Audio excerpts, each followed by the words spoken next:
Bueno, 8M, Flor, Día Internacional de la Mujer. Sí, decíamos que hoy hay movilizaciones en todo el país, que cerca de las 3 de la tarde empiezan las concentraciones, a las 5 de la tarde en el Congreso va a haber una manifestación y que el documento que se va a leer hoy en la movilización está encabezado por la frase "que la paguen quienes la fugaron". Uno de los reclamos más fuertes de hoy tiene que ver con la deuda como principal eje de la demanda, porque se entiende que cualquier situación de pobreza siempre es peor para el universo femenino y lo quieren hacer notar en el documento. Pero las demandas son varias. La más reciente, obviamente, la rabia que generó la violación grupal en Palermo. Estuvimos hablando de eso en los últimos días. Hubo otra violación la semana pasada en Lanús, que hay denuncias de irregularidades en esa causa. Eso también va a ser una cuestión de demanda hoy.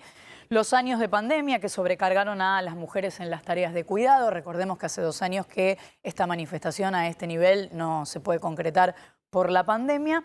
Y esto que se llama la feminización de la pobreza. Esto que te decía sobre la deuda, ante una situación de pobreza, las mujeres somos las que más pagamos, y además esta idea de que los hombres más ricos del mundo son eso, hombres, en su mayoría, y que eso no es casualidad. Y vamos a escuchar también en las manifestaciones 2 nombres, Iggy y Tehuel, porque Tehuel de la Torre, este joven trans desaparecido, ya se va a cumplir 1 año de su desaparición y no hay información respecto de qué fue lo que pasó. Y el caso de Iggy, que está por venir el juicio, es una lesbiana acusada de haber asesinado a uno de los hombres que la estaba atacando, violando en grupo, y también en una defensa que la justicia no contempló, por lo menos hasta el momento. Repasemos algunas cifras que dan cuenta de la inequidad de derechos en muchos ámbitos entre hombres y mujeres. No hay datos oficiales sobre la brecha con personas trans, pero pensemos que esa brecha es todavía mayor si pensamos en las personas trans. Pero los datos nacionales dicen que en 2020 las mujeres en la Argentina ganaron un 27% menos que los hombres. Este es el último dato oficial. Y estamos hablando obviamente de un promedio, pero 27% no es que estamos cerca, que lo podemos resolver rápidamente, sino que hay una brecha grande. Por otro lado, los hombres con menos estudios consiguen mejores trabajos. El INDEC dice que el 45% de las mujeres del mercado laboral tiene estudios terciarios, y en los hombres esa cifra llega al 30% y sin embargo tienen mejores trabajos. Por supuesto, eso se suma que en la mayoría de los hogares las tareas domésticas están a cargo de las mujeres, entonces tienen además trabajo en el hogar. Por eso también es importante, cuando hablamos de estos temas, hablar de repartir las tareas del hogar. Pero vamos a la desigualdad de derechos que más preocupa, que es la que tiene que ver con la violencia. La cara más dolorosa, más grave de todo esto, obviamente, son los femicidios, es decir, la muerte violenta de mujeres por ser mujeres.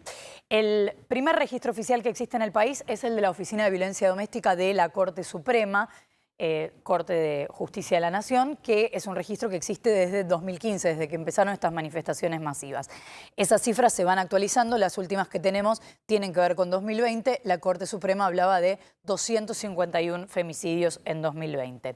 Más del 80%, el 84% de las víctimas conocía a su agresor, y más de la mitad de los casos, y esto se repite en cualquier registro, son parejas o exparejas, 59%. Pero hay otros registros que se basan en las publicaciones gráficas sobre femicidios, las publicaciones que hace el periodismo. Y, por ejemplo, la ONG La Casa del Encuentro registró en lo que va de este año 54 femicidios. O sea, estamos hablando de un femicidio cada 26 horas. Eso lo van a ver hoy en los carteles, porque justamente se va reclamando todos los años esta cifra respecto de cada cuántas horas muere una mujer en manos de un hombre en un femicidio.